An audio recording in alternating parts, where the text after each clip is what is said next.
রব্বাল আকরাম পড়ুন এবং আপনার রবের মহত্ব, সম্মান, মর্যাদার বর্ণনা করুন। আল্লাযী আল্লামা বিল কলম, যিনি কলমের দ্বারা ইলম দান করেছেন, জ্ঞান দান করেছেন। আল্লামাল ইনসানা মা লাম ইয়ালাম, এমন জ্ঞান দান করেছেন, শিক্ষা দিয়েছেন। আল্লামাল কুরআনা ওয়া আল্লামা, পৃথিবীতে শ্রেষ্ঠ ওই ব্যক্তি যে নিজে কোরআন শিখে অন্যকে শিক্ষা প্রদান করবে। খেয়াল করবেন অল্পটাই, পৃথিবীতে এর থেকে সম্মানিত মর্যাদা শিক্ষা করা এবং শিক্ষা দেওয়া। এই কাজে যারা ব্যস্ত তারা কি অন্য কাজ করার সুযোগ আছে?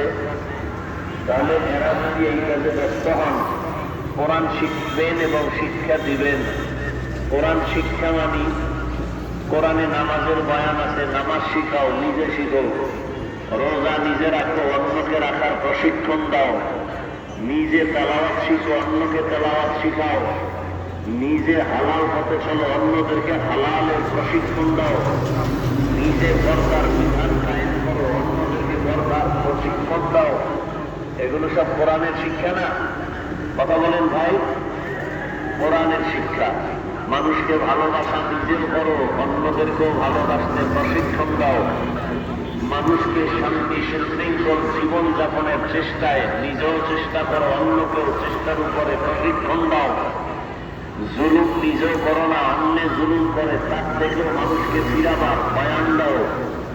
এই কাজেই যদি কোনো ব্যক্তি ব্যস্ত হয়ে পড়েন, তাহলে তার সন্তান পরিবার চালাবার রাস্তা কে করবে? বাজার ঘাট কে করবে?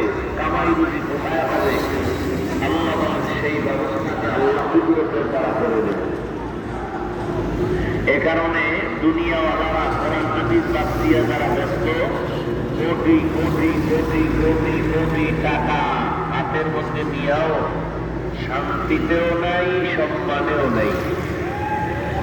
শান্তিতেও নাই, সম্মানেও নাই। দুনিয়া, দুনিয়াটা কেমন বাতাসের মতো, পাওয়ার আছে কিন্তু ধরা যায় না। পাওয়ার আছে কি যায় না, ধরা যায় না। ধরতে গিয়া এক সময় সে নিজে ধরা পড়ে যায়। দুনিয়ার পেছনে ঘুরে সম্মান নাই। দুনিয়ার পেছনে যারা ঘুরে এরা দুই জিনিস চায়। কয় জিনিস? শান্তি আর সম্মান। কিন্তু আমি আল্লাহর জাত ও সিফাতের কসম করে বলছি, যারা দুনিয়া দুনিয়া দুনিয়া দুনিয়া জিকির করে আখিরাত বাদ দিয়া, এরা দুনিয়াও পায় নাই, আখিরাত তো পাবেই না। এই যে দুনিয়া দুনিয়া করে সম্মানেও নাই, শান্তিতেও নাই। দেখেন আপনারা, যারা দুনিয়া দুনিয়া করে সম্মান কতক্ষণ, টাকা পয়সা দিয়ে মোটামুটি সম্মান কিছু কিনছে, বিনিময় প্রথমে পায় ফুলের মালা, ফাইনালে জুতার মালা, ঠিক না? আর আল্লাহ যাদেরকে সম্মান দিচ্ছেন, সম্মানের জিনিসটা হাতে থাকার কারণে। পৃথিবীতে স্থায়ী জিনিস থাকলে এটার বাহাদুরি স্থায়ী হয়। কথা বুঝে না?